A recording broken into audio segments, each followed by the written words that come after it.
welcome to OST training with a focus on patterns. Here on the left you'll see the triangle pattern, and without explaining what the pattern is or how it works, I want you to focus on the way the blue dots move. This is how the patterns will work. They're checking, they're opening up, they're giving the player options for the pass. Now when you implement a pattern like this, you can do a cycle of pattern however you want to do it. So the ball can go up and back and then out to one side, and then you can rotate and change it so that the ball goes to the next side. And then you can also have players rotate after X amount of time or after every pass. This will be your choice with the pattern. Onto the right side and the square. You see how the players are following a pattern, but it's all about the player movement.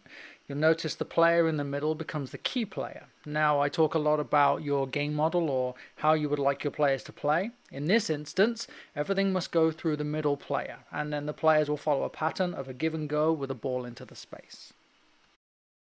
Now the key focus for this type of practice will be about working together. Players will be playing in small groups, and that's easy for competition to then pit small group against small group. How many times can you complete passes? How many times can you recover the ball if you lose it within 2 or 3 seconds? So with a pattern, there's an element of learning. So players need to understand and learn what the pattern is going to be where they pass.